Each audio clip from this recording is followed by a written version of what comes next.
Good day,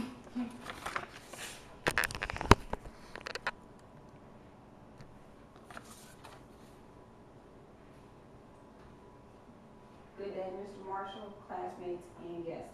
The most influential person in my life by Tian Austin. The most influential person in my life is Gloria Mosby. For those that do or do not know me, you're probably scratching your head trying to figure out who she is or where she played a role in any part of my life. Gloria Mosby is not someone I speak to daily, nor have I spoken to in over 16 years. Who is Gloria Mosby?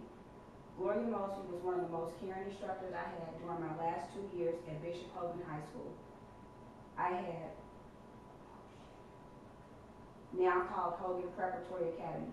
As you know, the teenage years can be challenging, to say the very least. However, my senior year, I was faced with many obstacles, the divorce of my parents and my mom leaving town.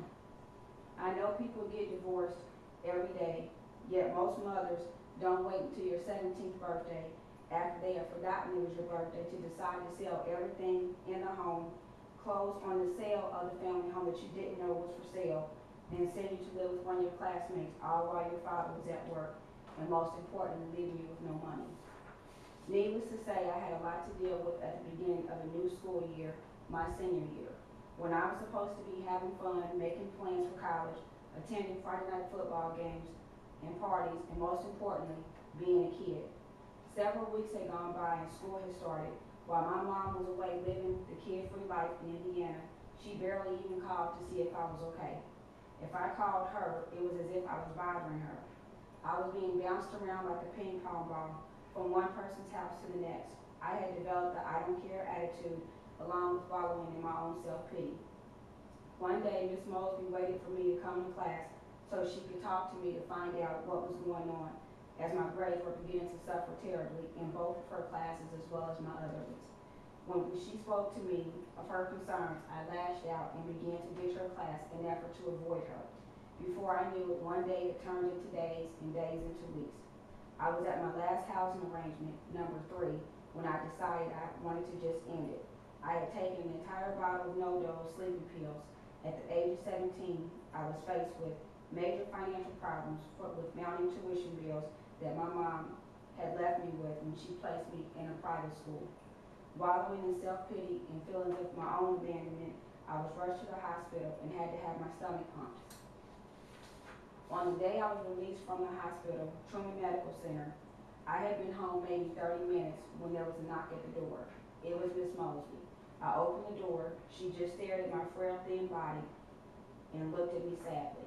Miss Mosby never could say my name correctly. She looked at me with tears in her eyes and said, "Tyron, you're never going to graduate if you don't come to school every day and do your work." By this point, I had missed more than a month of school and was severely behind in all of my classes.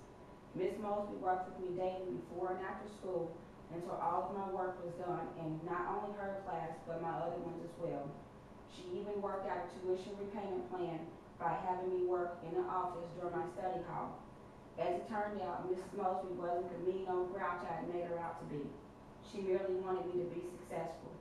From the day she knocked on my door going forward, she checked on me as well as my grades with all of my teachers, and she would call me out in the hall if she saw me doing anything that was inappropriate.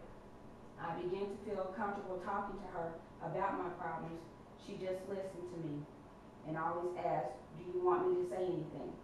In my mind, I knew I wanted to graduate. I just wasn't sure if I had the drive or determination to do it, with neither one of my parents there to support or push me daily. I went to Miss Mosby and asked her opinion on my leaving school to go to Indianapolis to be with my mother. Once again, she said, "Tyron, you have to do what you feel is going to be best for you in the long run, as you are the only one that has to live with your decisions." After our lengthy conversation, I sat a while in silence and thought about what I wanted to do with myself. I mean, here I was living the life many kids would dream of. No parents, no rules.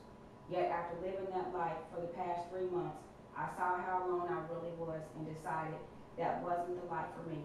So I made a call to my mother and asked if I could move to Indianapolis with her so I could make sure I graduated on time with my class.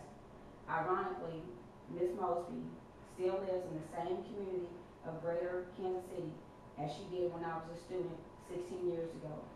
Although she retired from Bishop Hogan in 1998, she continues to serve her community by mentoring the inner city youth as well as the students in her ministry.